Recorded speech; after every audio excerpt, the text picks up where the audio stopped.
اور میدان بدر میں پہلی قسط عذاب الہی کی انہیں وصول کرنی پڑی، ان کے 70 سردار کھیت رہے اور معجزانہ طریقے پر کھیت رہے، اس میں کوئی شک نہیں کہ جیسے عذاب الہی پہلے قوموں پر آتے تھے اسی طرح کا معاملہ یہ ہوا ہے کہ تقریباً نہتے 313 میں سے صرف 8 افراد کے پاس تلواریں تھیں اور ادھر سے 1000 پوری طرح کیل کانٹے سے لیس ہو کر آئے تھے۔ تو اللہ کی خصوصی مدد تھی کہ جس سے یہ عذاب آیا ہے اصل میں قریش کے اوپر، اور تقریباً تمام بڑے بڑے نامور سردار جو ہیں وہی میدان میں کھیت رہے، 70 ان کے قیدی ہو گئے۔ ابھی زخمی کتنے ہوئے ہوں گے انہیں بھی آپ ذہن میں رکھیے۔ تو یہ عذاب کی پہلی قسط تھی جو غزوہ بدر میں آئی ہے، اور پھر عذاب کا آخری مرحلہ آیا ہے سن 9 ہجری میں، جب مشرکین عرب کو آخری الٹیمیٹم دے دیا گیا کہ اب بس چند مہینے کی تمہیں مہلت دی جا رہی ہے، اس کے اندر اندر یا ایمان لے آؤ اور یا تمہیں تہہ تیغ کر دیا جائے گا۔ فَإِذَا انسَلَخَ الْأَشْهُرُ الْحُرُمُ فَاقْتُلُوا الْمُشْرِكِينَ حَيْثُ وَجَدتُّمُوهُمْ۔ اب یہ انتہائی یہ کہ توہین اور تذلیل کے ساتھ چیلنج تھا۔ یہ دوسری بات ہے کہ وہ سب لوگ ایمان لے آئے اور یہ قتل عام کی نوبت نہیں آئی، لیکن یہ کہ یہ آخری قسط تھی۔ وہ آخری قسط جو ہے سورہ توبہ میں بیان ہوئی ہے، اور عذاب کی پہلی قسط جو ہے وہ سورہ انفال میں ہے۔ ان دونوں صورتوں کو جمع کر دیا گیا تاکہ انعام اور اعراف میں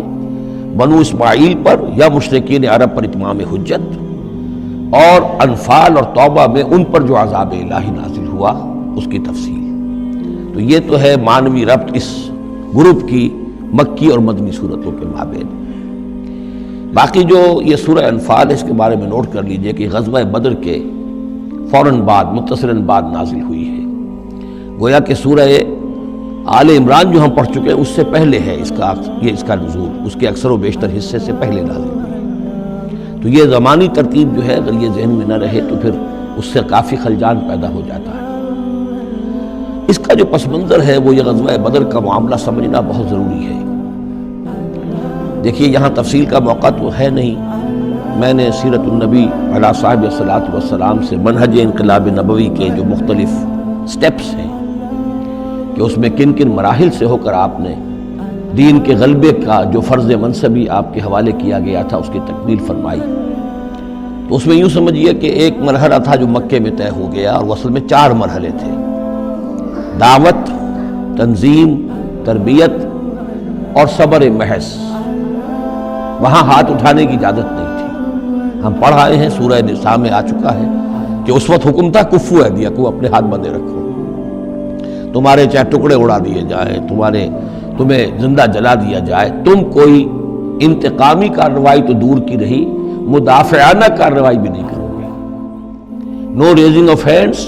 ایون ان سیلف ڈیفینس۔ یہ 4 مراحل تھے جو چلتے رہے تاں آ کے ایک طرف تو اب حضور کے پاس جانثاروں کی ایک جماعت تیار ہو گئی جو سرد و گرم چشیدہ تھے، ہر طرح کے حالات میں سے گزر چکے تھے، سختیاں جھیل چکے تھے، قربانیاں دے چکے تھے، ان کے اخلاص مع اللہ میں کسی شک و شبے کی گنجائش نہیں تھی، ان کے دل جو ہیں خالص ہو چکے تھے اللہ کے لیے۔ اور دوسری طرف یہ کہ اللہ تعالیٰ نے ایک دار الہجرت کا انتظام کر دیا، کھڑکی کھول دی مدینہ کی طرف، ہجرت کا اہتمام ہو گیا تاکہ اہل ایمان کو وہاں سے نکال کر اور مدینے میں لے آیا جائے۔ اب یہاں سے اقدام ہو، اسی لیے ہجرت فرض کر دی گئی کہ اب تمام مسلمان یہاں آ جائیں۔ ظاہر بات ہے کہ ہجرت جو ہے وہ فلائٹ نہیں تھی، وہ کوئی فرار نہیں تھا، بھاگ کر جان بچانا نہیں تھا۔ مغربی مورخین تو اسی نام سے اس کو یاد کرتے ہیں۔ وہ تو اصل میں یہ تھا کہ ایک جگہ اگر اس کام کے لیے موضوع نہیں ہے تو کوئی اور بیس، آلٹرنیٹ بیس اگر مل جائے تو وہاں سے اپنا آفینسو جو ہے آخری فیصلہ کن اقدام جو ہے وہاں سے لانچ کیا جائے۔ لہذا مدینہ میں آ کر حضور نے صلی اللہ علیہ وسلم صرف 6 مہینے لیے ہیں انٹرنل کنسالیڈیشن، کہ اب آپ آئے ہیں، نئے آئے ہیں، مہاجرین نئے آئے ہیں، تو ایک تو یہ کہ ان 6 مہینے میں آپ نے مسجد نبوی تعمیر کر لی، مرکز بن گیا، گورنمنٹ ہاؤس بھی ہو گیا یہ، اور پارلیمنٹ ہاؤس بھی ہو گیا، دارالندوہ بھی ہو گیا، دارالعلوم بھی ہو گیا، خانقاہ بھی ہو گئی، عبادت گاہ بھی ہو گئی، مرکز ہو گیا۔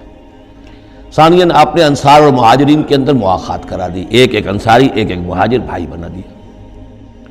تیسرے یہ کہ آپ نے بہت بڑا کام یہ کیا کہ جو یہود کے قبیلے وہاں آباد تھے ان کو آپ نے ان کے ساتھ ایک معاہدہ کر لیا، جوائنٹ ڈیفنس آف مدینہ، میثاق مدینہ، مدینہ کی ایک مدافعت جو ہوگی وہ مشترک ہوگی۔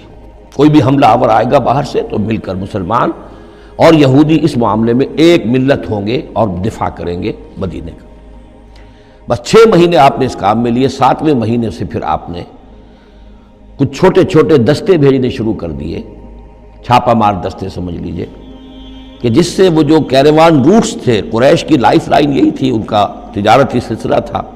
شام کی طرف قافلے جو جاتے تھے وہ بدر سے ہو کر گزرتے تھے، بدر کے قریب سے، اور بدر جو ہے مدینہ سے قریب تر تھا، مکے سے فاصلہ زیادہ ہے، اور جو قافلے جاتے تھے یمن کو وہ طائف سے ہو کر گزرتے تھے۔ تو آپ نے ان راستوں کے اوپر چھاپا مار دستے بھیجنے شروع کر دیے۔ جدید اصطلاح میں اس کو یہ کہا جائے گا کہ اکنامک بلاکیڈ آف مکہ۔ 8 ایسی مہمیں غزوہ بدر سے پہلے ثابت ہیں 1.5 سال کے اندر۔ 6 مہینے آپ نے وہ لیے، 1.5 سال اور 2 سال کے بعد غزوہ بدر ہو گیا ہے۔ تو یہ 1.5 سال میں 8 مہمیں، جن میں سے 4 میں کہ حضور خود بھی بنفس نفیس شریک رہے ہیں، اس لیے وہ غزوات کہلاتے ہیں، اور 4 وہ ہیں کہ جن میں آپ نے صرف کچھ لوگوں کو بھیج دیا ہے کسی امیر کے تحت، وہ سرایا کہلاتے ہیں۔ تو یہ جو صورتحال ہوئی، اور اس میں یہ بھی ہوا کہ حضور جہاں جاتے تھے خود، تو وہاں کے قبائل سے آپ معاہدے کر لیتے تھے۔ اب یا تو وہ جو قبائل جو تھے مقامی، پہلے تو وہ قریش کے حلیف تھے، اب یا تو وہ حضور کے حلیف ہو گئے، مسلمانوں کے حلیف ہو گئے، تو قریش کی طاقت کم ہوئی، مسلمانوں کی بڑھ گئی، یا یہ ہے کہ وہ نیوٹرل ہو گئے کہ ہم نہ قریش کی مدد کریں گے آپ کے خلاف، نہ آپ کی مدد کریں گے قریش کے خلاف، نیوٹرل ہو گئے۔ اس سے بھی یہ ہے کہ قریش کا جو حلقہ اثر تھا، سیاسی زون آف پولیٹیکل انفلوئنس، وہ کم ہو رہا ہے۔ یہ 2 چیزیں ایسی ہوئی ہیں، political isolation of Quraysh and economic blockade of Mecca, جس کے نتیجے میں مکے والے جو ہیں، پھر یوں سمجھیے کہ تنگ آمد بجنگ آمد، ورنہ مکے والوں کی طرف سے کوئی آغاز ثابت نہیں ہے تاریخ میں کہ حضور کے اور مسلمانوں کے مکے سے جانے کے بعد ان کی طرف سے کوئی ابتدا ہوئی ہو، کوئی انیشیٹو لیا گیا۔ 2 واقعات خاص طور پر ایسے ہو گئے کہ ایک چھوٹا سا آپ نے ایک دستہ بھیجا تھا نخلہ، اور یہ نخلہ جو ہے یہ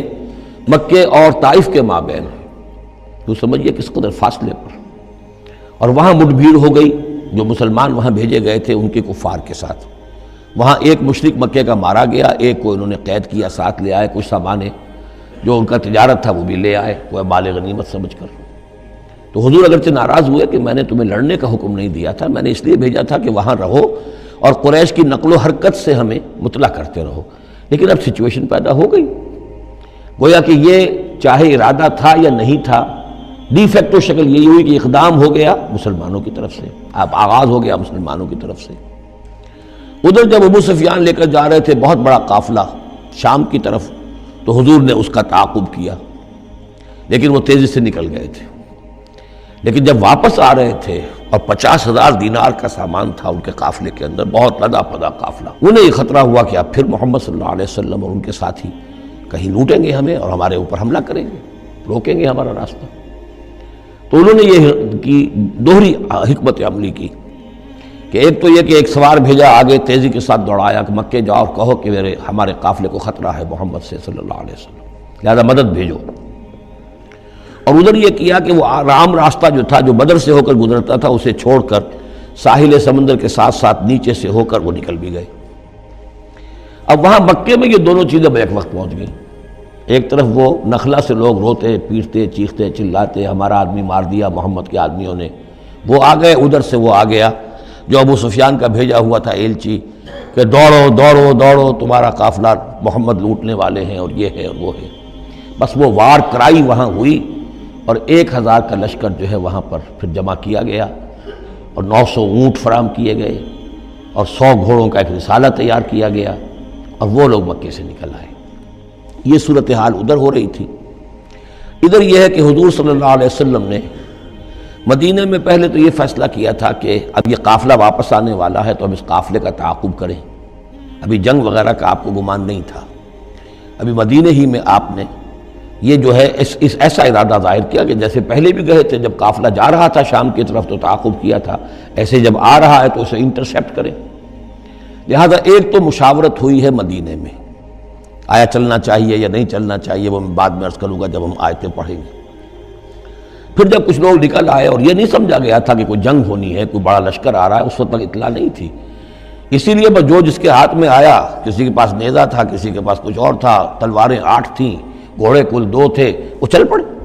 چلو اس لیے کہ مسئلہ تو قافلے کا مسئلہ ہے نا، کوئی جنگ تو ہے نہیں، کوئی لشکر وشکر تو آ نہیں رہا۔ جب آپ کچھ سفر طے کر کے مقام صفرا تک پہنچ گئے تو وہاں وحی آ گئی اور آپ کو اطلاع بھی پہنچ گئی، اطلاع بھی پہنچ گئی کہ ابو جہل جو ہے 1000 کا لشکر لے کر مکے سے چل پڑا ہے۔ اور وحی بھی آ گئی، اللہ نے بتا دیا کہ اے نبی اب یہ 2 شکلیں ہیں، جنوب سے مکے کی طرف سے ایک لشکر آ رہا ہے، کیل کانٹے سے لیس ہے، شمال سے قافلہ آ رہا ہے، اور میرا یہ وعدہ ہے کہ ان دونوں میں سے ایک ضرور تم کو دے دوں گا، تم کو فتح حاصل ہو جائے گی۔ یہ میرے اہل ایمان کو بتا دیجئے اور ذرا مشورہ کیجئے۔ تو دوسری مشاورت جو ہے وہ مدینے سے نکل کر ہوئی ہے مقام صفرا میں۔ یہ اصل میں جو چیزیں اگر سامنے نہ ہو تو پھر یہ بہت خلجان ہوتا ہے، اور اکثر لوگوں کو، مترجمین کو اور مفسرین کو بہت خلجان رہا ہے ان آیات کے سمجھنے میں۔ اور اس کے علاوہ جو ایک خلجان رہا ہے وہ یہ رہا ہے کہ ایک دور ہم پر ایسا گزرا ہے انگریز کے حکومت کے زمانے میں، اور خاص طور پر جب نئی نئی مغربی سائنس اور مغربی تہذیب کا ہم پر حملہ ہوا ہے، تو چونکہ مغرب کے لوگوں نے یہ کہا کہ یہ اسلام تو تلوار سے پھیلا ہے، بوئے خون آتی ہے اس قوم کے افسانوں سے، تو ہمارے ہاں کچھ مخلص لوگ تھے، نیک لوگ تھے، جو چاہتے تھے کہ اسلام کو اور حضور صلی اللہ علیہ وسلم کی سیرت کو بچائیں، اس کی دفاع کریں۔ انہوں نے کہا نہیں اسلام تلوار سے نہیں پھیلا، حضور نے تو جو جنگیں کی تھیں وہ صرف مدافعانہ تھیں، ان کے اوپر جنگ ٹھوس دی گئی تھی، اور آپ نے کوئی اقدام نہیں کیا۔ اور ان میں سب سے بڑا کام کیا ہے ہندوستان میں مولانا علامہ شبلی نعمانی رحمۃ اللہ علیہ نے، میں ان کا نام ادب سے لوں گا اس لیے کہ سر سید احمد کے زیر اثر تھے، اور وہ جو جدید جو ابھی آیا تھا، جو مغربی افکار و خیالات اور تہذیب اور تمدن اور ویلیوز اور نظریات کا جو ریلا آیا تھا، اس کا مقابلہ کرنا آسان کام نہیں تھا۔ تو یہ اپولوجیٹک انداز اختیار کیا ہے شبلی نعمانی نے، اور اس میں یہ ہے کہ وہ جو ابتدائی جو 8 جو غزوات اور سرایا ہیں جو بدر سے پہلے ہوئے، انہیں بالکل تقریباً نظر انداز کر دیا ہے، تاکہ یہ ثابت نہ ہو کہ انیشیٹو حضور کی طرف سے ہوا ہے۔ یہ چیز جو ہے میں سمجھتا ہوں کہ ایک خاص دور کا تقاضا تھی، وہ دور اب گزر چکا۔ اب اسلام کا یہ فکر کہ اسلام ایک مکمل دین ہے، یہ اپنا غلبہ چاہتا ہے، اور حضور کو بھیجا گیا تھا اس لیے کہ دین کو غالب کرے، اور دین کو غالب کرنے کی جد و جہد ایک انقلابی جد و جہد ہے۔ اس انقلابی جد و جہد میں جہاں پہلا مرحلہ یہی ہوتا ہے کہ پیسو ریزسٹنس ہو، اور پہلے تیاری کی جائے، دعوت، تنظیم، تربیت اور صبر محض کے ذریعے سے ایک قوت فراہم کی جائے، پھر دوسرا مرحلہ آتا ہے باطل کے ساتھ ٹکرانا پڑتا ہے، اور اس میں آگے بڑھ کر ٹکر مول لینی پڑتی ہے۔ یہ نہیں ہے کہ انتظار ہی کرتے رہیں، یعنی ایک جس کو ہم کہتے ہیں کو ایگزسٹنس، پیسفل کو ایگزسٹنس، حق و باطل کے درمیان نہیں ہو سکتی۔